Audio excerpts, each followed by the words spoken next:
2 bébés jumeaux tombent dans un état critique et les médecins affirment qu'il ne leur reste que 2 heures à vivre. Le père, riche et influent, assiste impuissant, ignorant qu'il est sur le point de retrouver tout ce qu'il avait perdu. Soudain, une employée de maison entre dans la salle et accomplit l'impensable, révélant un secret du passé que personne n'imaginait. Ce qui suit défie la médecine, met au jour des vérités enfouies et change à jamais le destin d'une famille entière. Avant de commencer cette histoire, n'oubliez pas de vous abonner à notre chaîne, de laisser un j'aime sur la vidéo, ce qui est très important pour nous, et dites-nous depuis quelle ville vous regardez cette histoire. Le silence de l'hôpital Sainte-Croix semblait plus lourd en cette nuit de mardi. Les couloirs, normalement animés même au milieu de la nuit, étaient étrangement vides, comme si même la vie institutionnelle pressentait que quelque chose d'extraordinaire était sur le point de se produire. Il était 2h15 du matin lorsque Richard Fournier franchit les portes automatiques des urgences, ses pas résonnant contre le sol froid en marbre blanc. Ses vêtements portaient encore l'odeur du café froid et des papiers imprimés, preuve d'une autre nuit blanche passée au bureau, à tenter d'échapper à une réalité qui insistait pour le retrouver. À 42 ans, Richard avait bâti un empire dans l'immobilier. Des immeubles portant sa signature architecturale ponctuaient le paysage de Paris, et son nom était synonyme de succès dans les pages économiques des journaux. Mais rien de tout cela n'avait d'importance maintenant. Rien de tout cela n'avait importé depuis que Marine était partie, il y a 11 mois, le laissant seul avec 2 bébés qu'il savait à peine comment tenir dans ses bras. L'appel était arrivé à 2h du matin. Hélène, sa voix à l'autre bout du fil, tremblante d'une manière qu'il n'avait jamais entendue auparavant. « Monsieur Fournier, vous devez venir à l'hôpital tout de suite. C'est à propos de Gabriel et Raphaël. Ils n'arrivent pas à respirer correctement. Je suis à Sainte-Croix. » Hélène Dubois. La femme qui s'occupait de sa maison depuis 3 ans, qui préparait les biberons des garçons, qui les berçait quand ils pleuraient au milieu de la nuit, qui occupait tous les espaces qu'il n'arrivait pas à combler. Une présence discrète, presque invisible mais constante. Il savait si peu de choses sur elle. Il savait qu'elle était ponctuelle, dévouée, que les garçons souriaient en la voyant.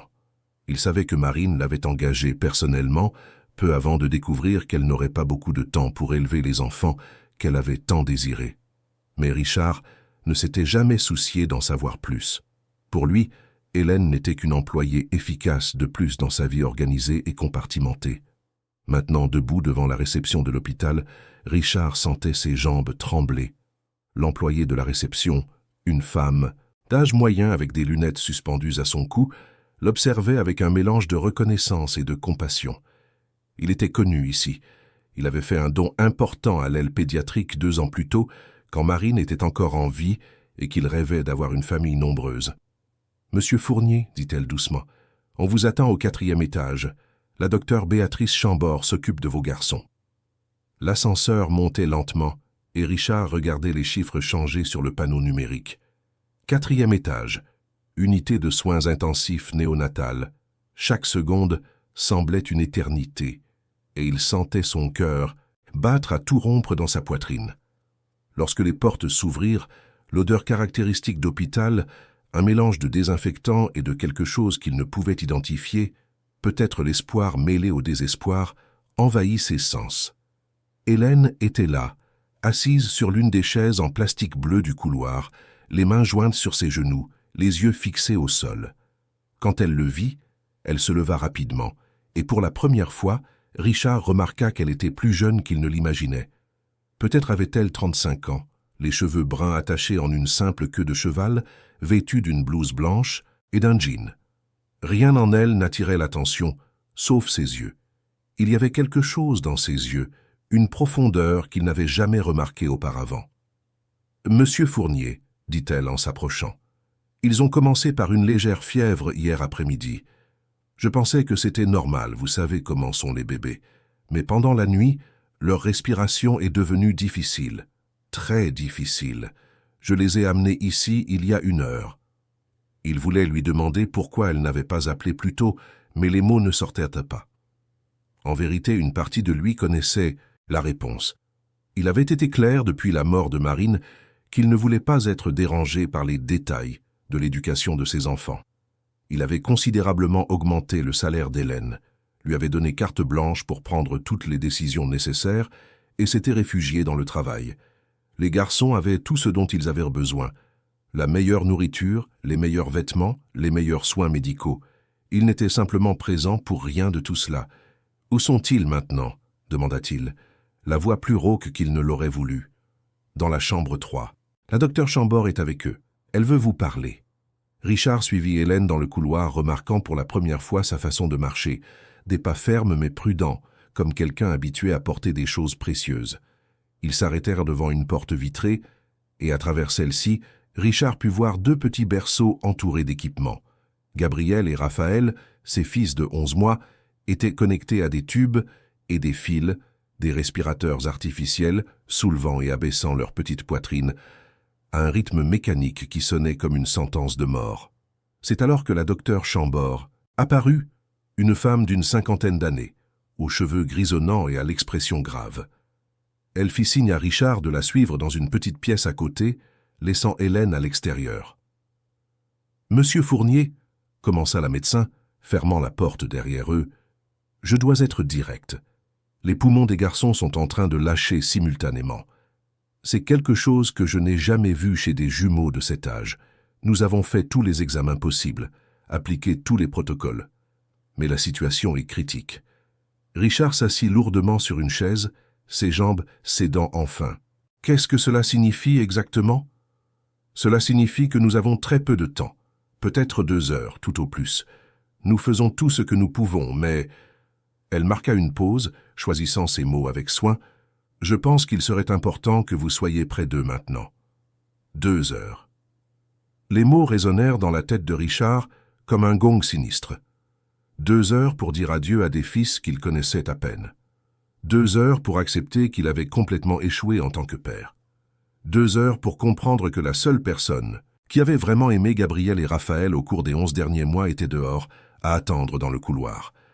Quand il retourna auprès d'Hélène, elle le regarda avec une question silencieuse dans les yeux. Il ne put parler. Il se contenta de pointer la porte vitrée, et ils restèrent là tous les deux, observant les 2 petites vies luttant contre des machines qui faisaient le travail que leur corps ne pouvait plus accomplir. « Je peux entrer ?»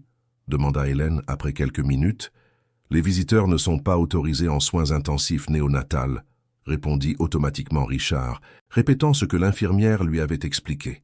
« Je sais, » dit doucement Hélène, « mais ils me connaissent.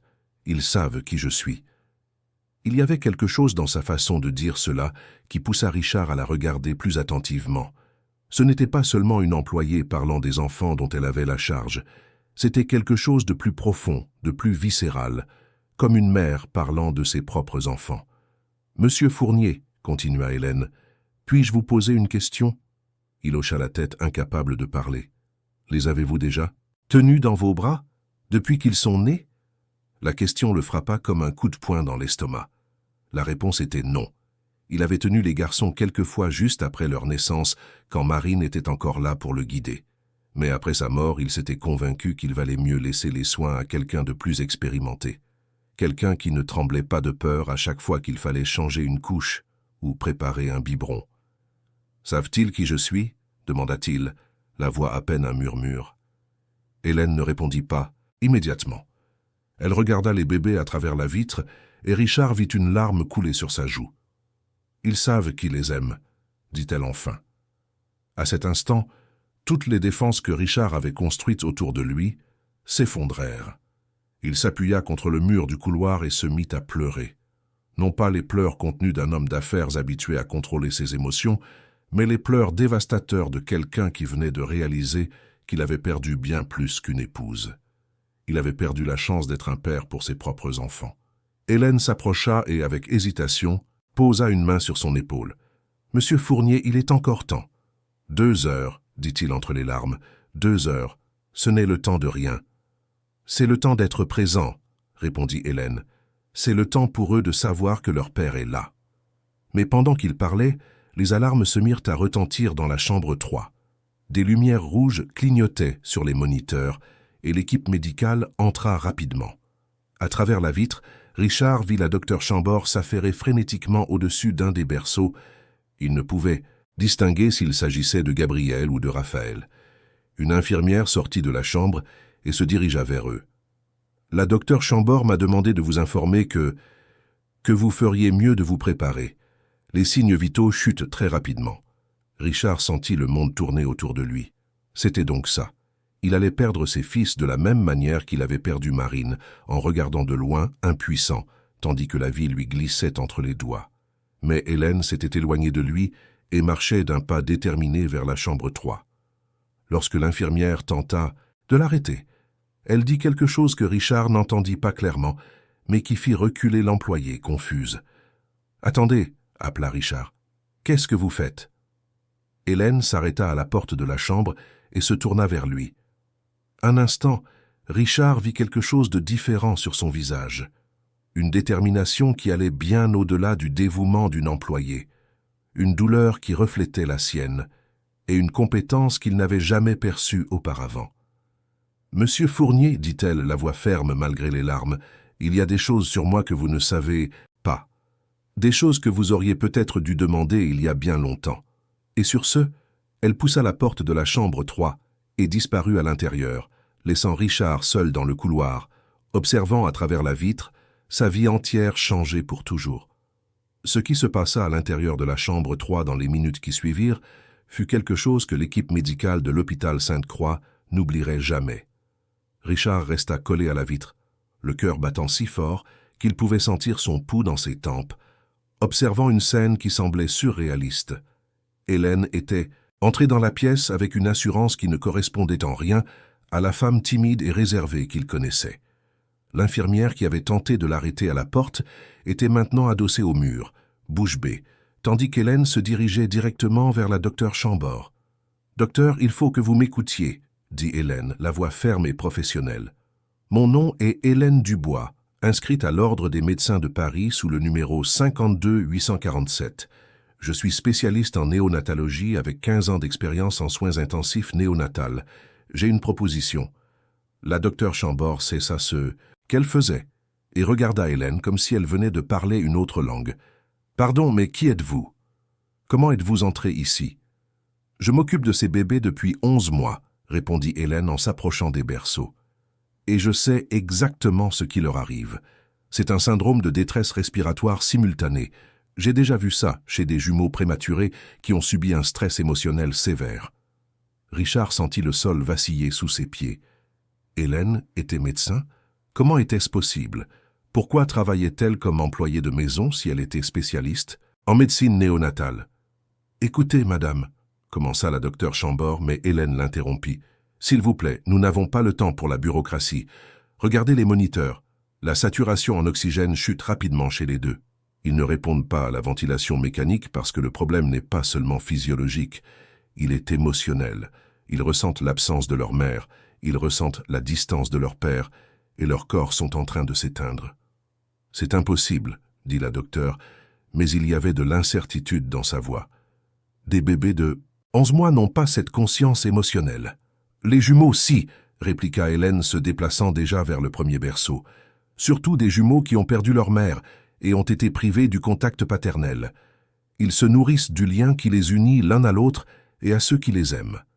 Quand ce lien est menacé, ils peuvent entrer dans une spirale de déclin qu'aucune machine ne peut inverser. » Dehors, Richard était hypnotisé. La femme qu'il voyait tous les jours préparer des biberons et plier des vêtements parlait comme une experte. Chaque mot qui sortait de sa bouche démontrait une connaissance profonde qu'elle lui avait cachée tout ce temps. « Que proposez-vous » demanda la docteure Chambord, et Richard put percevoir que, malgré son scepticisme, elle était prête à écouter. Les équipements continuaient d'émettre des alarmes, et il était évident que les traitements conventionnels ne fonctionnaient pas. « La méthode kangourou modifiée, » dit Hélène, commençant déjà à déconnecter certains tubes du premier berceau.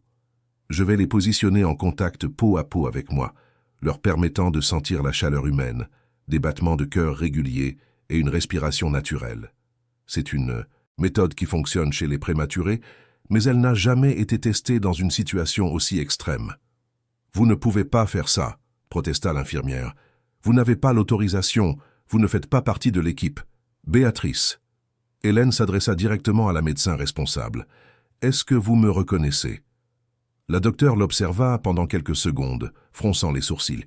« Vous me dites quelque chose, mais… » Congrès français de néonatologie 2018. Ma présentation sur le syndrome de détresse respiratoire chez les jumeaux. Vous aviez posé une question sur l'influence de l'environnement émotionnel sur la réponse au traitement. Le visage de la docteure Chambord changea complètement. Hélène Dubois, vous êtes l'Hélène Dubois qui a publié cette recherche sur les liens émotionnels en soins intensifs néonatal, mais vous avez disparu de la médecine il y a des années. Oui, dit simplement Hélène, j'ai disparu, mais pas aujourd'hui. Aujourd'hui, je dois être là. Sans attendre d'autres permissions, Hélène commença à retirer soigneusement Gabriel de tous les équipements non essentiels, ne gardant qu'un moniteur cardiaque de base. Le bébé était pâle, les lèvres bleuâtres, la respiration irrégulière et superficielle. Richard vit Hélène s'asseoir sur une chaise près des berceaux et ouvrir sa blouse, exposant sa poitrine nue. Avec des mouvements précis et prudents, elle positionna Gabriel contre sa peau, de sorte que l'oreille du bébé soit directement sur son cœur. « Viens là, mon amour », chuchota-t-elle à Gabriel, une tendresse dans la voix que Richard n'avait jamais entendue auparavant. « Hélène est là. Tu n'es pas seule. » L'effet fut presque immédiat. Le moniteur cardiaque de Gabriel, qui émettait des bips irréguliers et inquiétants, commença à se stabiliser. La respiration du bébé, auparavant haletante et désespérée, commença à se synchroniser avec celle d'Hélène. « Mon Dieu !» murmura l'infirmière. « Vite !» dit Hélène à la docteure Chambord. « Amenez Raphaël.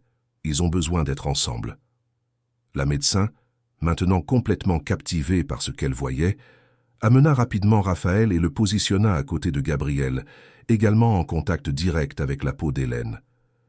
Les deux bébés, qui quelques minutes plus tôt étaient au bord de la mort, commencèrent à se calmer visiblement. Richard n'en croyait pas ses yeux. Gabriel tendit une petite main et trouva le petit bras de Raphaël. Leurs doigts minuscules s'entrelacèrent et leurs respirations se synchronisèrent, non seulement avec celle d'Hélène, mais aussi l'une avec l'autre. « Comment saviez-vous » demanda la docteure Chambord, la voix pleine d'admiration. « Parce que j'ai déjà perdu un bébé comme ça, » répondit Hélène, les larmes coulant sur son visage, tandis qu'elle caressait doucement les petites têtes de Gabriel et Raphaël. « Ma fille Sophie. Elle est morte à 6 mois dans une unité de soins intensifs néonatales, parce que j'étais tellement concentré sur la médecine que j'ai oublié qu'elle avait besoin d'amour, pas seulement de traitement. » Le silence dans la pièce était profond. Seul le son des moniteurs, émettant désormais des bips réguliers et rassurants, brisait la quiétude. « Après avoir perdu Sophie, » continua Hélène, « je n'ai plus pu pratiquer la médecine. Chaque bébé que je voyais me la rappelait. Chaque pleur me brisait le cœur. Alors j'ai arrêté. Je suis devenue aide-soignante pour personnes âgées, puis employée de maison. Je pensais que j'arriverais à oublier. « Mais Marine vous a trouvé, » dit la docteure Chambord, et c'était plus une affirmation qu'une question. Richard sursauta. Comment la médecin connaissait-elle Marine? « Marine Fournier était votre femme, n'est-ce pas ?»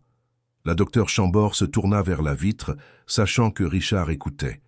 Elle est venue ici plusieurs fois pendant sa grossesse. Elle demandait toujours la meilleure façon de garantir que les bébés aient des soins spécialisés. Elle disait qu'elle cherchait quelqu'un de spécial pour s'occuper d'eux. Hélène hocha la tête, ajustant Gabriel et Raphaël dans ses bras. Les bébés avaient maintenant une coloration rosée, respiraient naturellement, et pour la première fois depuis des mois, Richard les voyait vraiment en paix. « Elle m'a trouvé par l'intermédiaire d'une amie commune », expliqua Hélène. « Je travaillais comme aide-soignante pour la grand-mère de cette amie. Marine a découvert ma formation médicale et m'a contacté. Elle a dit qu'elle savait qu'elle n'aurait pas beaucoup de temps pour élever ses enfants et qu'elle voulait quelqu'un qui puisse les aimer comme une mère aime, mais avec les connaissances pour les protéger comme un médecin protège. » Richard s'adossa au mur du couloir, sentant à nouveau ses jambes flageoler. Marine savait. Sa femme avait tout planifié. Elle avait trouvé Hélène à dessein, sachant exactement qui elle était et ce dont elle serait capable. « Pourquoi ne me l'as-tu jamais dit ?» murmura-t-il à la vitre, sachant qu'Hélène ne pouvait pas l'entendre. Mais c'était comme si elle avait entendu ses pensées.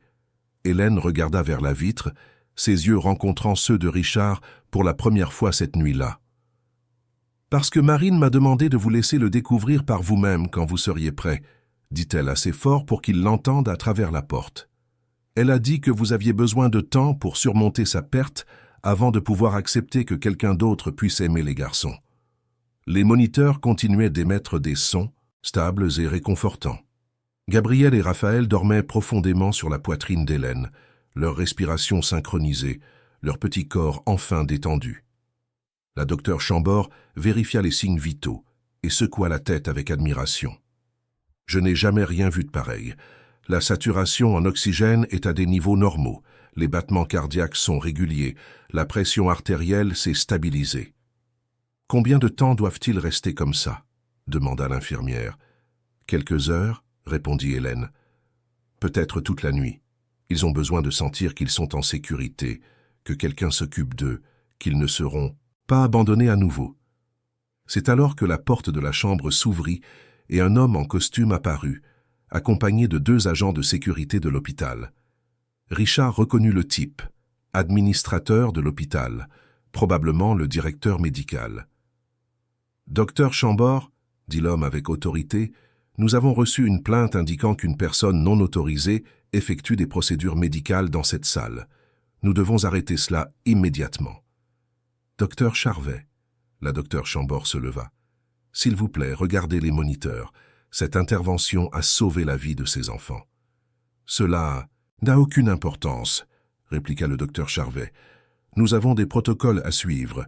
Cette personne ne fait pas partie de notre corps médical et n'a pas l'autorisation d'être ici, encore moins de réaliser quelque type de traitement que ce soit. » Hélène resta immobile, serrant Gabriel et Raphaël dans ses bras, mais Richard pouvait voir la tension sur son visage. « Docteur, » dit-elle calmement, « puis-je rester ainsi encore quelques heures? Ils sont encore en train de se stabiliser. »« Absolument pas. Vous devez quitter cet hôpital immédiatement ou nous appellerons la police. » C'est à ce moment que Richard réagit enfin. Il poussa la porte de la chambre et entra, toujours en pyjama et robe de chambre, les yeux rouges d'avoir tant pleuré. « Un instant, » dit-il, la voix ferme malgré l'émotion. « Ce sont mes fils, et cette femme vient de les sauver alors que la médecine conventionnelle avait baissé les bras. »« Monsieur Fournier, » dit le docteur Charvet d'un ton plus respectueux, « je comprends votre gratitude, mais nous avons des règles. »« Vos règles ont failli tuer mes fils, » l'interrompit Richard. « Regardez-les, regardez-les bien. Il y a 2 heures, vous m'avez dit qu'il leur restait quelques minutes à vivre. Maintenant, ils respirent naturellement, dorment en paix. Comment expliquez-vous cela ?» Le docteur Charvet regarda les moniteurs, clairement mal à l'aise de ne pouvoir nier l'évidence. « Malgré tout, insista-t-il, cette personne doit être retirée. Nous pouvons transférer les enfants vers d'autres équipements. »« Non, » dit fermement Hélène. « Si vous les déplacez maintenant, ils paniqueront à nouveau. Le lien que nous avons créé est encore fragile. Il a besoin de quelques heures de plus pour se solidifier. Je me porte garant pour elle, » déclara Richard. « Si quelque chose tourne mal, j'assume toute la responsabilité légale. » Le docteur Charvet regarda autour de lui dans la pièce, voyant la docteure Chambord et l'infirmière clairement du côté d'Hélène, voyant les bébés visiblement en bonne santé dans ses bras, voyant les moniteurs attester que le miracle médical était réel. « Très bien, » dit-il finalement, « mais il y aura une enquête complète sur cet incident. Cette personne ne peut pas rester à l'hôpital une fois que les enfants seront stables. » Après son départ avec les agents de sécurité, le silence revint dans la pièce. Richard s'approcha lentement d'Hélène et des garçons. « Puis-je, » commença-t-il hésitant, « puis-je les toucher ?» Hélène sourit pour la première fois cette nuit-là. « Bien sûr, ce sont vos fils. » Richard tendit la main et toucha doucement le front de Gabriel. Le bébé bougea légèrement et, à sa grande surprise, ouvrit les yeux. Un instant, père et fils se regardèrent directement. « Salut, Gabriel » chuchota Richard. « Papa est là. » Gabriel referma les yeux, mais Richard eut l'impression que cette fois, le bébé savait qui il était. « Hélène, » dit-il sans quitter ses fils des yeux, « il faut que vous me racontiez tout. Sur vous, sur Marine, sur les garçons.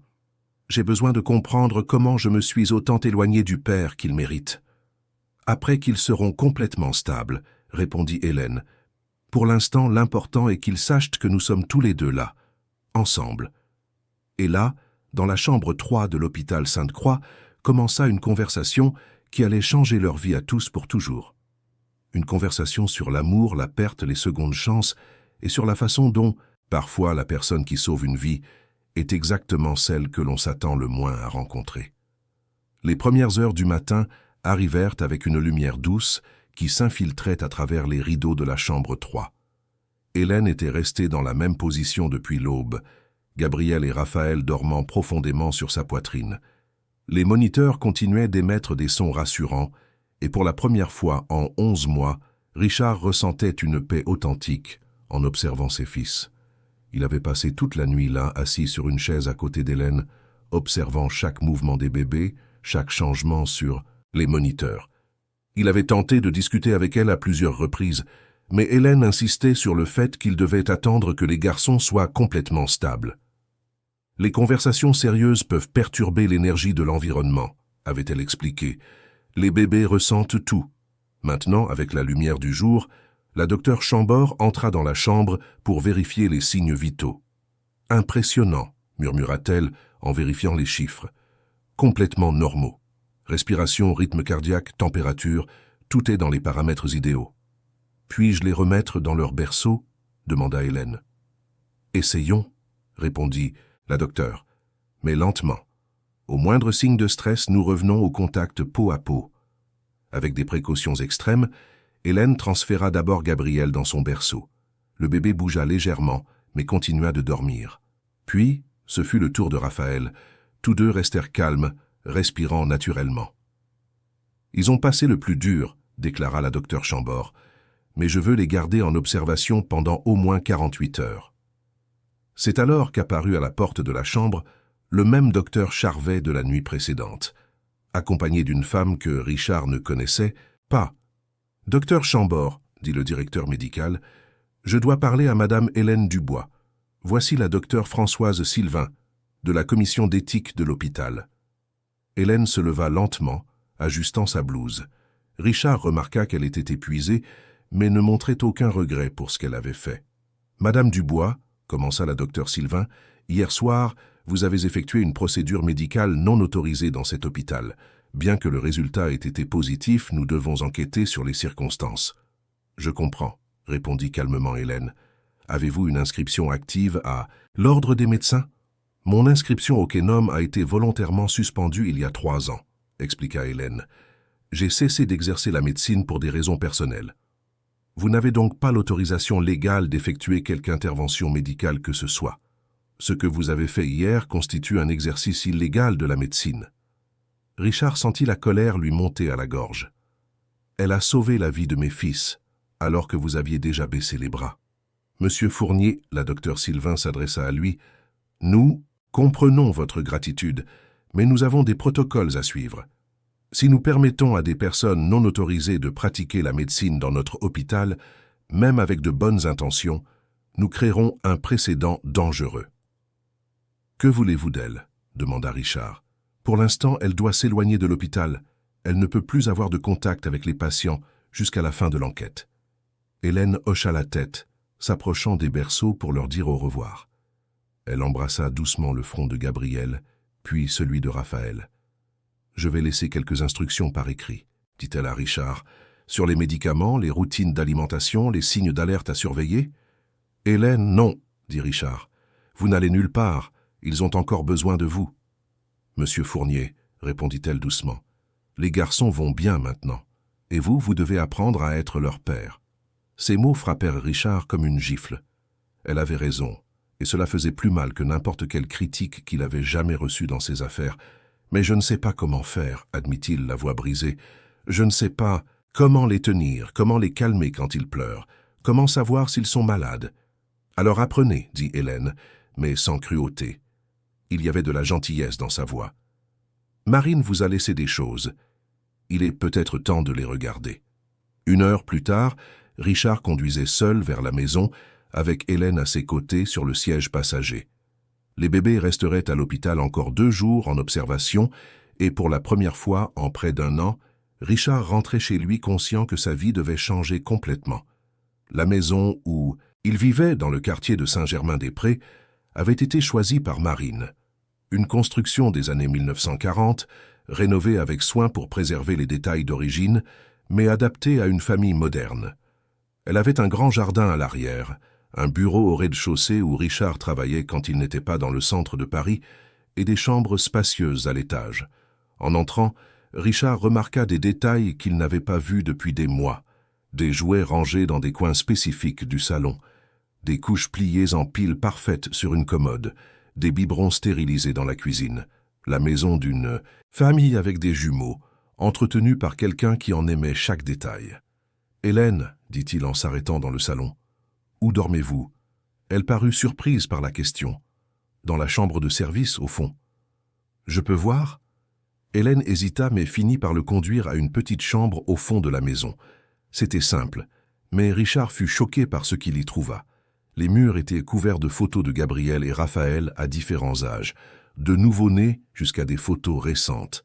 Il y avait un carnet ouvert sur un petit bureau avec des notes sur le développement des garçons, les horaires de repas, les réactions à différents aliments, les étapes importantes. « Vous avez tenu un journal pour eux, dit-il en prenant le carnet. « Je pensais qu'un jour vous aimeriez savoir ces choses, répondit Hélène. Quand Gabriel a souri pour la première fois, quand Raphaël a commencé à ramper, quand ils ont appris à taper dans leurs mains, Richard feuilleta le carnet, sentant son cœur se serrer à chaque page. Il y avait là un compte-rendu détaillé des 11 premiers mois de la vie de ses fils, écrit de la main soignée d'une femme qu'il connaissait à peine, mais qui s'était consacrée à eux comme une mère. « Pourquoi avez-vous fait ça ?» demanda-t-il. « Parce que je sais ce que c'est de perdre des moments précieux et de ne jamais pouvoir les récupérer, répondit Hélène. Et parce que Marine m'a demandé de m'assurer que rien ne soit oublié. Marine vous a demandé ça? Elle m'a laissé plusieurs instructions, des lettres en fait. Elle a dit que je devais vous les donner le moment venu. Richard sentit l'air lui manquer. Des lettres? Quelles lettres? Hélène se dirigea vers l'armoire et sortit d'un tiroir une grosse enveloppe jaune avec l'écriture de Marine sur le devant. Pour Richard, quand tu seras prêt à être père. Les mains tremblantes, Richard ouvrit l'enveloppe. Il y avait plusieurs lettres plus petites à l'intérieur, chacune marquée d'une date ou d'une situation spécifique. La première lettre disait « À lire quand tu réaliseras qu'Hélène est plus que ce qu'elle paraît ». Richard l'ouvrit et commença à lire à haute voix. « Mon amour, si tu lis cette lettre, cela signifie que tu as enfin découvert qui est vraiment Hélène. J'espère que c'était dans une situation où elle a pu montrer sa véritable capacité, car je sais qu'elle ne se serait jamais révélée d'elle-même. Hélène Dubois a été l'une des meilleures néonatologistes du pays. Elle a publié des articles qui ont révolutionné le traitement des bébés prématurés. Elle a sauvé des centaines de vies. Mais elle porte une douleur que je comprends bien, la douleur d'une mère qui a perdu un enfant. Je l'ai trouvée en train de s'occuper de Madeleine, la mère de mon amie Thérèse. Quand j'ai su qui elle était, j'ai compris que Dieu l'avait mise sur mon chemin pour une raison. Je savais, Richard, que je n'aurais peut-être pas beaucoup de temps. Les médecins étaient optimistes, mais une femme sent ces choses. J'ai engagé Hélène non pas comme employée de maison, mais comme la mère de substitution dont nos enfants auraient besoin. Je lui ai demandé de ne pas révéler qui elle était, parce que je savais que tu te sentirais menacé. Tu as toujours été fier, mon amour. Tu as toujours voulu être le meilleur, en tout. L'idée que quelqu'un puisse mieux s'occuper de tes enfants que toi t'aurait effrayé. Mais Hélène n'est pas là pour rivaliser avec toi. Elle est là pour t'apprendre, pour te montrer qu'être père, ce n'est pas être parfait, c'est être présent. C'est aimer sans peur, prendre soin sans hésitation et accepter que nous avons parfois besoin d'aide. Je sais que tu vas t'éloigner quand je partirai. Je sais que tu vas te plonger dans le travail et laisser l'éducation des garçons entre ses mains. Ce n'est pas grave, je comprends. Tu as besoin de temps pour surmonter la perte, pour apprendre à vivre sans moi. Mais quand le moment viendra, et tu sauras quand il viendra, il faudra que tu ouvres ton cœur. Hélène a tant d'amour à donner, et nos enfants ont autant besoin d'un père présent que d'une mère attentionnée. N'aie pas peur de partager l'amour des garçons avec elle, Richard. L'amour n'est pas une chose finie qui diminue quand on la partage. L'amour est comme une flamme qui grandit quand elle rencontre un autre feu. Je t'aime pour toujours, Marine. Richard finit de lire, les larmes coulant sur son visage. Hélène était assise, sur le bord du lit, pleurant elle aussi. Elle savait, dit-il. Marine savait exactement ce qui allait se passer. Elle m'a fait promettre de m'occuper des garçons comme s'ils étaient les miens, dit Hélène. Mais elle m'a aussi fait promettre de ne jamais renoncer à vous aider à être le père dont ils avaient besoin. Richard regarda les autres lettres dans l'enveloppe. Il y en avait une marquée « À lire quand tu te sentiras perdu en tant que père », une autre qui disait « À lire quand Hélène devra partir », et une troisième « À lire quand tu seras prêt à recommencer ». « Combien de fois avez-vous voulu me donner ces lettres ?» demanda-t-il. « Tous les jours », admit Hélène. « Surtout quand je voyais comment les garçons vous trouvaient étrangers, comment ils ne se calmaient pas quand vous essayiez de les consoler. Mais Marine a dit que je devais attendre que vous les demandiez. » Richard se leva et se dirigea vers la fenêtre de la petite chambre. De là, il pouvait voir le jardin où Hélène jouait avec les garçons les après-midi ensoleillés, où elle leur apprenait à faire leurs premiers pas, où elle leur chantait des berceuses pour qu'ils s'endorment. « Hier soir, dit-il sans se retourner, quand vous êtes entrés dans cette chambre et que vous les avez sauvés, je n'ai pas seulement vu une nounou dévouée, j'ai vu une mère se battre pour ses enfants. Parce que c'est ce que je suis pour eux, répondit Hélène, pas biologiquement, mais émotionnellement. Je les aime comme s'ils étaient nés de mon corps. Et ils vous aiment de la même manière. Oui, mais cela ne veut pas dire qu'ils n'ont pas de place pour aimer leur père aussi. Les enfants ont une capacité infinie à aimer, Richard. Le problème, c'est que vous ne vous êtes jamais permis d'être assez présent pour qu'ils vous connaissent. Richard se tourna vers elle, le poids de la vérité étant enfin assimilé. Ils ne savent même pas qui je suis, n'est-ce pas? Hélène hésita avant de répondre. Ils savent qu'il y a un homme qui vit dans la même maison, qui apparaît parfois pour un baiser du soir, qui laisse des cadeaux chers dans leur chambre. Mais non, ils ne savent pas qui est leur père. Les mots firent mal, mais Richard savait qu'il devait les entendre. « Hélène, que va faire l'hôpital avec vous? » Ils vont probablement m'interdire l'entrée, peut-être entamer une procédure pour exercice illégal de la médecine. Je pourrais même perdre la chance de réactiver mon inscription à l'ordre à l'avenir. C'est injuste. Vous avez sauvé mes fils. Et je le referai, dit Hélène sans hésitation. Je ne regrette rien. Richard la regarda vraiment pour la première fois depuis qu'il la connaissait. Il vit les cernes de nuit blanches passer à s'occuper des bébés, les mains calleuses à force de travail, les yeux pleins d'amour et aussi d'une tristesse profonde qu'il n'avait jamais remarquée.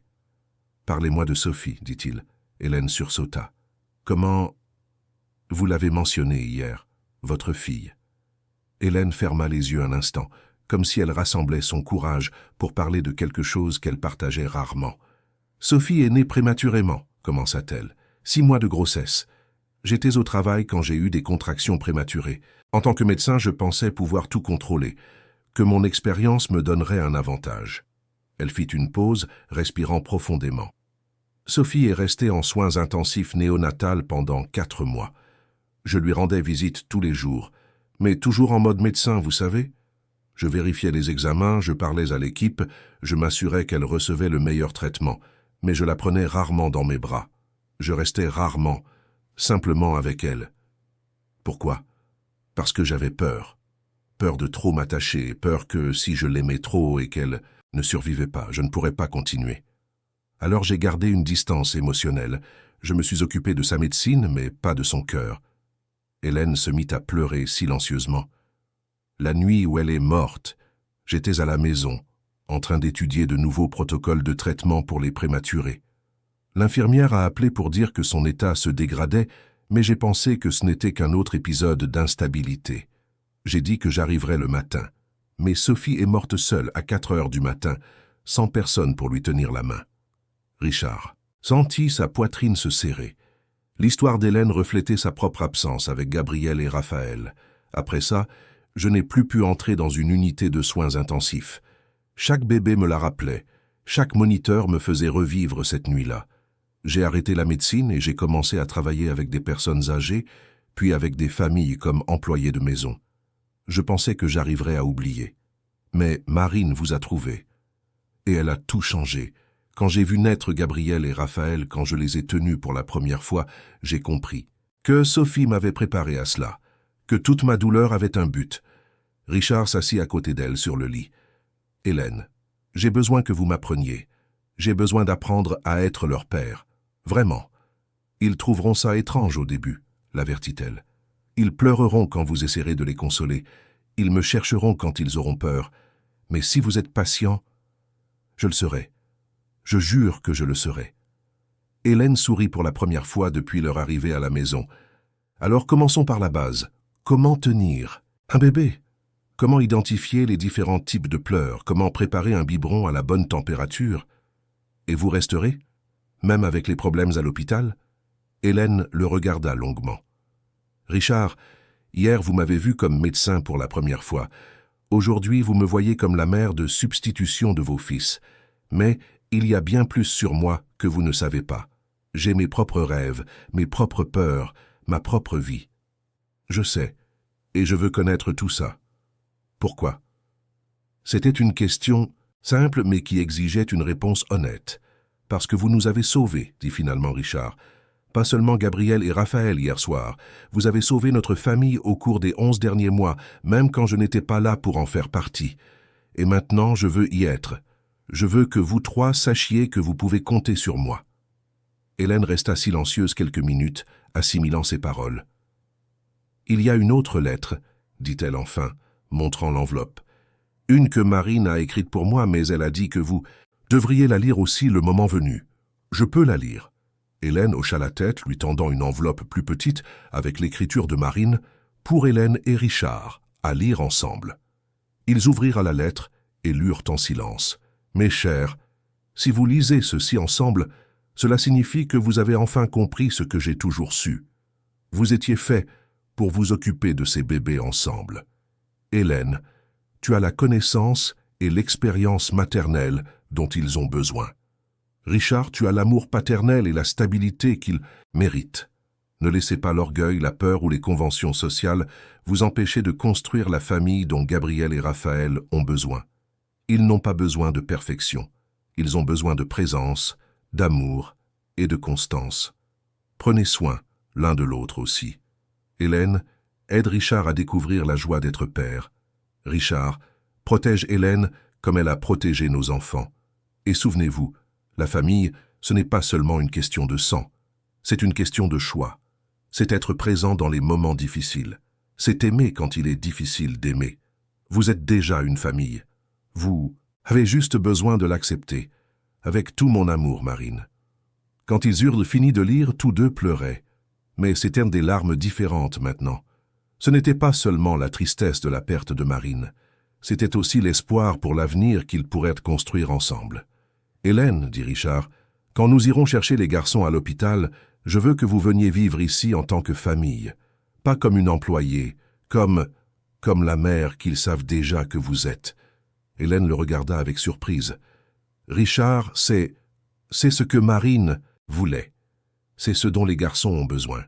Et c'est ce que je veux aussi. » Pour la première fois depuis la mort de Marine, Richard sentait que sa maison pouvait redevenir un foyer. 3 jours plus tard, Richard était assis dans la salle de réunion de l'hôpital Sainte-Croix, autour d'une table ovale en bois sombre qui reflétait la gravité du moment. Devant lui, le conseil d'éthique de l'hôpital s'était réuni pour décider du sort d'Hélène. Le docteur Charvet présidait la table, flanqué de la docteure Françoise, Sylvain et de 4 autres membres que Richard ne connaissait pas. Hélène était assise à quelques mètres de là, vêtue d'un simple tailleur bleu marine, les mains croisées sur ses genoux, gardant la même dignité sereine qu'elle avait montrée depuis le début de toute cette situation. Richard avait passé les 3 derniers jours à se préparer pour ce moment, non seulement en rassemblant des documents et des preuves, mais aussi en apprenant à s'occuper de ses fils. Hélène avait insisté pour tout lui apprendre avant l'audience. Comment changer les couches sans que les bébés pleurent? Comment savoir s'ils avaient faim ou juste besoin d'attention? Comment les bercer jusqu'à ce qu'ils s'endorment? Cela avait été un cours intensif émotionnel et pratique qui lui avait ouvert les yeux sur la complexité d'être un père présent. Gabriel et Raphaël étaient sortis de l'hôpital la veille, complètement rétablis, mais Richard avait remarqué quelque chose qui l'avait profondément troublé. Quand il essayait de les consoler, ils pleuraient encore plus. Quand Hélène s'approchait, il se calmait instantanément. Les bébés ne le reconnaissaient pas comme figure paternelle. Pour eux, Hélène était la référence de sécurité et d'amour. Cette prise de conscience avait été douloureuse, mais aussi motivante. Richard comprit qu'il ne suffisait pas d'être présent physiquement. Il devait regagner la confiance de ses propres enfants.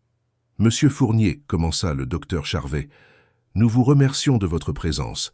En tant que père des enfants impliqués dans l'incident, votre perspective est importante pour notre décision. Docteur Charvet, commença Richard en se levant, avant que vous ne commenciez à délibérer sur Hélène, j'aimerais présenter quelques informations que je considère pertinentes. Il ouvrit le dossier qu'il avait apporté et en sortit une série de documents. Premièrement, j'aimerais que vous examiniez le curriculum vitae complet de la docteure Hélène Dubois. Il distribua des copies sur la table. Diplômée de la Sorbonne avec la mention très honorable, avec les félicitations du jury. Spécialisation en néonatologie à l'hôpital Necker Enfants Malades. Auteur de 17 articles publiés dans des revues médicales internationales, responsable de protocoles qui ont sauvé plus de 200 vies de bébés prématurés. Les membres du conseil examinaient les documents avec des expressions de surprise croissantes. Deuxièmement, continua Richard, j'aimerais que vous voyiez ces images de sécurité. Il avait réussi à obtenir les enregistrements de l'hôpital grâce à ses contacts et il projetait maintenant les scènes de la nuit de 3 jours auparavant sur un écran installé dans la salle. Observez l'heure, 2h15 du matin. Hélène était déjà à l'hôpital depuis 40 minutes quand je suis arrivé. Elle avait amené mes fils dès qu'elle a réalisé que leur état était grave. Elle n'a pas attendu mon autorisation, n'a pas perdu de temps avec la bureaucratie, elle a agi comme une mère responsable le ferait. Les images montraient Hélène courant dans les couloirs, portant les 2 bébés, son expression de désespoir contrôlée évidente même à travers la caméra de sécurité. Maintenant, regardez ce moment. Richard pointa l'écran. 2h58. L'équipe médicale vient d'informer qu'il restait au maximum 2 heures de vie à Gabriel et Raphaël. Observez la réaction d'Hélène. Sur l'enregistrement, on pouvait voir Hélène s'éloigner du groupe de médecins, s'appuyer contre le mur du couloir et murmurer quelque chose. Richard avait obtenu la piste audio et augmenta le volume. Pas encore. La voix d'Hélène résonna dans la salle de réunion. S'il vous plaît, mon Dieu, pas encore. Hélène avait perdu une fille dans des circonstances similaires 3 ans plus tôt, expliqua Richard. Pour elle, ce moment ne consistait pas seulement à sauver 2 bébés inconnus. Il s'agissait d'affronter le traumatisme le plus profond de sa vie et de choisir d'agir, même en sachant qu'elle pourrait échouer à nouveau. La docteure Françoise Sylvain se racla la gorge. « Monsieur Fournier, nous comprenons la situation émotionnelle, mais cela ne change rien au fait que Madame Dubois n'avait pas l'autorisation légale de... »« Docteur Sylvain, » l'interrompit Richard, « puis-je vous poser une question ? Si vos enfants étaient en train de mourir et que la médecine conventionnelle avait baissé les bras et que quelqu'un se présentait avec les connaissances et la capacité de les sauver, vous soucieriez-vous de savoir si cette personne avait l'autorisation légale d'agir ? » Le silence dans la salle fut éloquent. Richard continua. « Hélène n'a pas seulement sauvé mes fils de la mort, elle les a sauvés de 11 mois d'abandon émotionnel. Pendant que je me cachais au bureau, plongé dans le deuil et l'apitoiement, c'est elle qui a nourri Gabriel et Raphaël, qui les a bercés quand ils avaient de la fièvre, qui leur a appris à sourire, qui a noté chaque étape importante de leur développement. » Il sortit du dossier le carnet qu'Hélène avait tenu sur les bébés. « Ceci est un compte-rendu détaillé de chaque jour de la vie de mes fils. Premier sourire. Gabriel à 2 mois et demi, Raphaël 3 jours plus tard. Premier mot, maman, tous les 2 à 8 mois. Première nuit complète, 10 mois. Aliments préférés, jouets favoris, horaire de sommeil, réaction au vaccin, tout est là. » Les membres du conseil se passèrent le carnet de main en main, feuilletant les pages soigneusement écrites, illustrées de photos et de petits dessins. « Et moi ?» Richard fit une pause, sa voix se brisant légèrement. « Je ne savais rien de tout cela, parce que j'ai choisi de ne pas être présent, parce que j'ai permis que la douleur de la perte de ma femme soit plus importante que la responsabilité d'élever mes fils. » Le docteur Charvet se pencha en avant. « Monsieur Fournier, nous comprenons votre gratitude, mais notre responsabilité est envers les protocoles de l'hôpital. »« Docteur, » l'interrompit à nouveau Richard, « vos protocoles étaient en train de tuer mes fils. La médecine conventionnelle avait échoué. Il a fallu quelqu'un avec le courage d'enfreindre les règles pour sauver 2 vies que vous aviez considérées comme perdues. Malgré tout, insista la docteure Sylvain, nous ne pouvons ignorer qu'il y a eu violation des procédures. » C'est alors qu'Hélène se leva pour la première fois depuis le début de la réunion. « Excusez-moi, dit-elle, la voix calme mais ferme. Puis-je parler? Le docteur Charvet acquiesça. Docteur, j'ai effectivement commis une violation des règles de l'hôpital. Je ne le nie pas. J'ai agi sans autorisation, j'ai effectué une procédure médicale sans avoir une licence active. J'ai manqué de respect à la hiérarchie de l'équipe. Richard la regarda avec surprise. Elle était en train de s'incriminer. Mais, continua Hélène, si je pouvais remonter le temps, je ferais exactement la même chose. Parce qu'il y a des moments dans la vie où les règles deviennent moins importantes que l'humanité. Il y a des moments où l'amour devient plus puissant que les protocoles. Elle se dirigea vers l'écran où défilaient encore les images de sécurité. Vous voulez savoir pourquoi j'ai agi? Parce qu'il y a 3 ans, j'ai laissé ma fille mourir seule dans une unité de soins intensifs néonatales pendant que j'étais à la maison à étudier de nouveaux protocoles. J'ai suivi toutes les règles, respecté toutes les procédures, fait confiance à la médecine conventionnelle, et ma fille est morte sans que personne ne lui tienne la main. La salle était dans un silence complet. Gabriel et Raphaël ne sont pas seulement les fils de Richard pour moi, ils sont la seconde chance que la vie m'a donnée, la chance de faire ce que je n'ai pas fait pour Sophie, la chance de choisir l'amour plutôt que la peur, la présence plutôt que le protocole. Hélène se tourna vers le conseil. Vous pouvez suspendre mon inscription de façon permanente. Vous pouvez me poursuivre pour exercice illégal de la médecine. Mais vous ne pouvez pas changer le fait que 2 vies ont été sauvées parce que quelqu'un a choisi d'agir quand les règles n'étaient pas suffisantes. Le docteur Charvet regarda les autres membres du conseil. Il y eut un échange de regards que Richard ne put interpréter. « Madame Dubois, dit-il finalement, nous allons suspendre la réunion pour 15 minutes de délibération. » Pendant que le conseil se retirait dans une salle privée, Richard s'approcha d'Hélène. « Pourquoi avez-vous fait ça? Pourquoi vous êtes-vous incriminée? »« Parce que c'est la vérité, » répondit-elle, « et parce que j'en ai assez de vivre dans la peur des conséquences.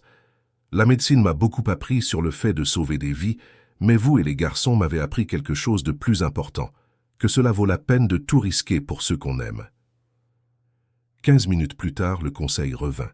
Le docteur Charvet s'adressa directement à Hélène. « Madame Hélène Dubois, après délibération, nous sommes parvenus à une décision. Premièrement, le conseil reconnaît que, bien qu'il y ait eu violation des protocoles de l'hôpital, le résultat de votre intervention a été extraordinaire et a sauvé 2 vies que la médecine conventionnelle n'a pas pu préserver. » Hélène resta impassible, mais Richard put voir ses mains trembler légèrement. Deuxièmement, après analyse de votre parcours professionnel et des circonstances spécifiques de l'affaire, l'hôpital Sainte-Croix non seulement ne vous poursuivra pas, mais vous offrira son aide pour la réactivation de votre inscription médicale auprès du Conseil national de l'Ordre des médecins. Richard sentit son cœur s'accélérer. Troisièmement, nous aimerions vous inviter à animer un séminaire sur les soins néonatals non conventionnels pour notre équipe médicale, afin que d'autres professionnels puissent apprendre de votre expérience. Hélène resta silencieuse quelques secondes, assimilant ce qu'elle venait d'entendre. Et enfin, conclut le docteur Charvet, nous souhaitons mettre en place un nouveau protocole à l'hôpital, basé sur votre intervention, pour les cas extrêmes où la médecine conventionnelle ne donne pas de résultats. Nous aimerions que vous nous aidiez à le développer. Commença Hélène, mais sa voix se cassa. Acceptez-vous? Demanda la docteure Sylvain, souriant pour la première fois depuis que Richard l'avait rencontré. J'accepte, murmura Hélène, puis plus fort. J'accepte. Une semaine plus tard, Richard était dans le salon, essayant de donner le biberon à Raphaël pendant que Gabriel jouait sur le tapis à côté d'Hélène. C'était une scène devenue courante ces derniers jours. Richard apprenant à être père pendant qu'Hélène lui enseignait patiemment chaque détail. « Incline un peu plus le biberon, » instruisit Hélène. « Comme ça, l'air n'entre pas. » Raphaël accepta finalement le biberon et commença à téter tranquillement. C'était une petite victoire, mais significative. Chaque jour qui passait, les bébés trouvaient la présence de Richard moins étrange.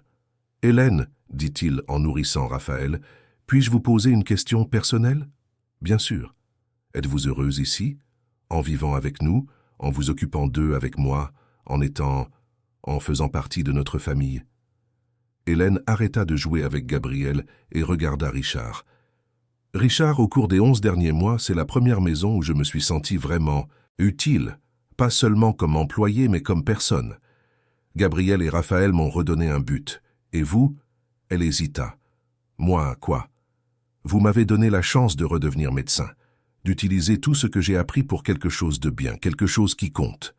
Gabriel, qui jouait sur les genoux d'Hélène, la regarda soudainement droit dans les yeux et dit clairement « Maman ». Richard et Hélène restèrent pétrifiés. Il a dit « commença Richard. »« Maman », répéta Gabriel en souriant et en tapant dans ses mains. Hélène se mit à pleurer, prenant Gabriel dans ses bras et le serrant fort. « Je savais qu'un jour ça arriverait, dit doucement Richard, et je veux que vous sachiez que tout va bien, plus que bien, c'est parfait. Mais vous êtes leur père. Et vous êtes leur mère, compléta Richard. Pas biologiquement, mais à tous les égards qui comptent, et ils ont de la chance de vous avoir. » Raphaël avait fini son biberon et était somnolent dans les bras de Richard. Pour la première fois, le bébé ne pleura pas quand Richard le berça. Au contraire, Raphaël se blottit contre la poitrine de son père et ferma les yeux. « Regardez, » murmura Hélène, « il vous reconnaît comme son père. »« Enfin, » dit Richard, ému, « il m'a juste fallu 11 mois pour comprendre comment faire ça correctement. » À cet instant, la maison était silencieuse et paisible. Gabriel dormait sur la poitrine d'Hélène, Raphaël dans les bras de Richard. C'était la première fois depuis la mort de Marine que la maison ressemblait vraiment à un foyer. « Hélène, dit Richard après quelques minutes, il y a quelque chose que je dois vous dire. »« Quoi ?» ?»« Marine a laissé une dernière lettre, à lire quand notre famille serait complète. » Hélène le regarda avec curiosité, tandis que Richard, faisant attention à ne pas réveiller Raphaël, prit une enveloppe qu'il avait laissée sur la table basse. Pour Richard, Hélène, Gabriel et Raphaël, à lire ensemble quand vous serez vraiment une famille, était-il écrit de la main de Marine. Richard ouvrit la lettre et commença à lire à voix basse. « Mes amours, si vous lisez cette lettre ensemble, cela signifie que vous avez réussi à trouver le chemin l'un vers l'autre. Cela signifie que Richard a appris à être le père présent que j'ai toujours su qu'il pouvait être. Cela signifie qu'Hélène a trouvé le courage d'aimer à nouveau après Sophie. Et cela signifie que Gabriel et Raphaël ont la famille qu'ils ont toujours méritée. Richard, mon amour, tu as toujours été un homme bon, mais tu avais peur de ne pas être un assez bon père. Je voulais que tu comprennes qu'être père, ce n'est pas être parfait. C'est être présent, c'est choisir l'amour chaque jour, c'est accepter de l'aide quand on en a besoin. Hélène, ma chère amie, tu as porté la culpabilité de la mort de Sophie pendant trop longtemps. J'espère que Gabriel et Raphaël t'ont montré que tu es une mère extraordinaire, que ton amour guérit, que ta présence sauve. Sophie est fière de la mère que tu es devenue pour ses garçons. Gabriel et Raphaël, mes petits princes, vous avez été aimés dès le premier instant. Vous avez été planifiés, désirés et rêvés. Vous avez eu une mère biologique qui vous a aimé de chaque fibre de son être, même en sachant qu'elle ne pourrait peut-être pas vous accompagner très longtemps. Et maintenant, vous avez une mère de cœur qui a choisi de vous aimer comme si vous faisiez partie d'elle, et un père qui a appris que l'amour ne consiste pas à offrir des choses chères, mais à donner du temps, de l'attention et de la présence. Vous quatre n'êtes pas seulement une famille, vous êtes la preuve que le véritable amour ne connaît pas de limites conventionnelles. Vous êtes la preuve que la famille est une question de choix, d'engagement, de présence dans les moments difficiles. Prenez soin les uns des autres. Aimez sans peur. Et souvenez-vous toujours, l'amour ne diminue pas quand il est partagé. L'amour grandit, se multiplie, se renforce. Je serai toujours avec vous, dans le rire de Gabriel, le sourire de Raphaël, l'attention d'Hélène, la tendresse de Richard, avec tout mon amour éternel, Marine. » Quand Richard eut fini de lire, tout le monde pleurait. Même Gabriel et Raphaël s'étaient réveillés et les regardaient avec cette expression curieuse qu'ont les bébés quand ils sentent que quelque chose d'important se passe. Elle savait, dit Hélène. Depuis le début, elle savait exactement comment tout allait se terminer. Pas se terminer, corrigea Richard. Comment tout allait commencer. Il regarda Hélène puis les bébés et réalisa enfin que pour la première fois depuis la mort de Marine, il était vraiment en paix. « Hélène, j'ai une proposition à vous faire. »« Laquelle ?»« Épousez-moi. » La demande sortit si naturellement que même lui ne s'y attendait pas. Mais au moment où il la prononça, il sut que c'était exactement ce qu'il voulait. « Richard, » commença Hélène. « Pas par convenance, précisa-t-il rapidement. Pas parce que nous avons besoin l'un de l'autre pour nous occuper des enfants. Mais parce que je ne peux pas imaginer ma vie, notre vie, sans vous. Parce que vous n'êtes pas seulement la mère de mes enfants. Vous êtes devenue essentielle pour moi aussi. » Hélène resta silencieuse un long moment, regardant Gabriel dans ses bras, puis Raphaël dans les bras de Richard. « Marine a dit que je saurais quand ce serait le bon moment, » dit-elle finalement. « Et c'est le bon moment. C'est un oui? C'est un oui. » Gabriel choisit exactement ce moment pour taper dans ses mains et crier « Maman !» à nouveau comme s'il approuvait la décision. Raphaël, ne voulant pas être en reste, balbutia quelque chose qui ressemblait étrangement à « Papa ». « Je crois qu'ils approuvent, » dit Richard, riant et pleurant en même temps. « Je crois bien. » Cette nuit-là, après que les bébés se furent endormis, Richard et Hélène s'assirent sur la terrasse arrière, observant les étoiles et planifiant l'avenir. Hélène retournerait à la médecine, mais désormais à la maison aussi. Elle installerait un cabinet attenant à la maison pour s'occuper de cas spéciaux en néonatologie. Richard réorganiserait ses affaires pour être plus présent, déléguant davantage et travaillant moins. « Vous savez ce qui est le plus incroyable dans toute cette histoire ?» dit Hélène, appuyée sur l'épaule de Richard. « Quoi ? » ?»« Marine nous a donné exactement ce dont nous avions besoin. Elle t'a donné la chance d'apprendre à être père. Elle m'a donné la chance d'être mère à nouveau. Elle a donné à Gabriel et Raphaël une famille complète. Et elle nous a donné l'un à l'autre. Oui, elle nous a donné l'un à l'autre. » Ils restèrent là en silence, écoutant les doux bruits de la nuit parisienne, sachant que pour la première fois depuis longtemps, toutes les pièces de leur vie s'emboîtaient parfaitement. À l'intérieur de la maison, Gabriel et Raphaël dormaient profondément dans leur berceau, entourés par l'amour d'une famille qui avait été brisée par la douleur, mais reconstruite par l'espoir. Une famille qui a prouvé que le véritable amour est plus fort que toute convention sociale, plus puissant que tout traumatisme du passé, et plus durable que toute peur de l'avenir. Une famille qui a appris que parfois, celui qui nous sauve est exactement celui que l'on s'attend le moins à rencontrer, et que parfois le plus grand miracle n'est pas la guérison physique, mais la rencontre entre des âmes qui étaient destinées à se compléter. Chers auditeurs, nous espérons que le voyage de Richard, Hélène, Gabriel et Raphaël a profondément touché votre cœur. Cette histoire nous enseigne que la famille n'est pas seulement une question de lien du sang, mais de choix d'amour, d'être présent dans les moments qui comptent vraiment. Si vous avez été ému par cette transformation, par cette renaissance de l'amour et de l'espoir, laissez votre j'aime ici. Abonnez-vous à notre chaîne et dites-nous dans les commentaires quel moment vous a le plus marqué. Était-ce quand Hélène a sauvé les bébés, quand Richard a découvert les lettres de Marine, ou quand Gabriel a dit « maman » pour la première fois?